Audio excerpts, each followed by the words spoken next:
Doctor Haris ചിറക്കലിനെതിരായ അന്വേഷണം അവസാനിപ്പിച്ച് മുഖം രക്ഷിക്കാൻ സർക്കാർ നീക്കം. ഹാരിസിനെതിരെ നടപടിയെടുക്കില്ലെന്ന് KGM-CTA സർക്കാർ ഉറപ്പു നൽകി.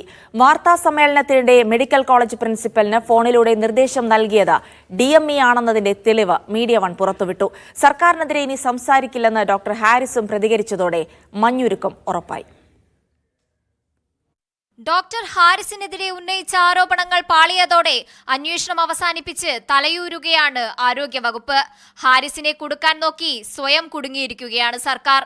മഞ്ഞുരുകിയതോടെ ഗവൺമെന്റിനെ കുറ്റം പറയാൻ താൽപര്യമില്ലെന്നും ഉപകരണം കാണാതായി എന്നത് മന്ത്രിയെ ആരോ തെറ്റിദ്ധരിപ്പിച്ചതാണെന്നും ഡോക്ടർ ഹാരിസ് പറഞ്ഞു.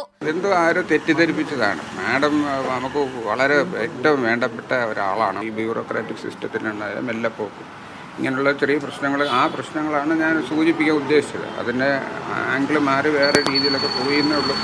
എന്തായാലും മാഡം വളരെ സപ്പോർട്ടാണ്. മാഡം മാത്രമല്ല, സർക്കാർ മുഴുവൻ എൻ്റെ ഒപ്പമുണ്ട്. എന്നാൽ ഹാരിസിനെ ഉന്നമിട്ട് നടത്തിയ വാർത്താ സമ്മേളനത്തിലെ DMEയുടെ ഫോൺ കോൾ ഹാരിസിനെതിരെ നടത്തിയ ഗൂഢാലോചന വ്യക്തമാക്കുന്നതാണ്.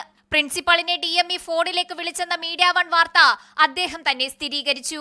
അത് ഞാൻ തന്നെയാണ്. സൂപ്രണ്ടിനെയും പ്രിൻസിപ്പളിനെയും വിളിച്ചത് ഞാൻ തന്നെയാണ്. കാര്യം ഒരുപാട് ക്വസ്റ്റ്യൻസ് അവർ ഫേസ് ചെയ്യുന്നത് ഒരുപാട് അവർക്കും തന്നെ ഒരു സ്ട്രെസ്സായിരുന്നു. അവർ ഒരു ക്ലിനീഷ്യൻസാണ്, അവർ ഡോക്ടേഴ്സാണ്. അവർ മീഡിയനൊക്കെ ആദ്യമായിട്ടാണ് അവർ ഫേസ് ചെയ്യുന്നത്. ഡോക്ടർ ഹാരിസിനെതിരെ നടപടിയെടുക്കില്ലെന്ന് KGM-CTA ആരോഗ്യമന്ത്രിയുടെ ഉറപ്പ് ലഭിച്ചിട്ടുണ്ട്. ഒരു ഫർദർ എൻക്വയറിയുടെ ആവശ്യമുണ്ടെന്ന് തന്നെ സംഘടന കരുതുന്നില്ല. കാരണം ഇതിപ്പോൾ എല്ലാം വളരെ ക്രിസ്റ്റൽ ക്ലിയർ ആണ്. ആ ഉപകരണം അവിടെ ഉണ്ടോ, ആ പെട്ടിയിൽ കണ്ടത് എന്താണ്, ഇതെല്ലാം ഇപ്പോൾ പൊതുജനങ്ങളുടെ മുന്നിലേക്ക് മാധ്യമങ്ങൾ കൊണ്ടുവന്നു കഴിഞ്ഞു.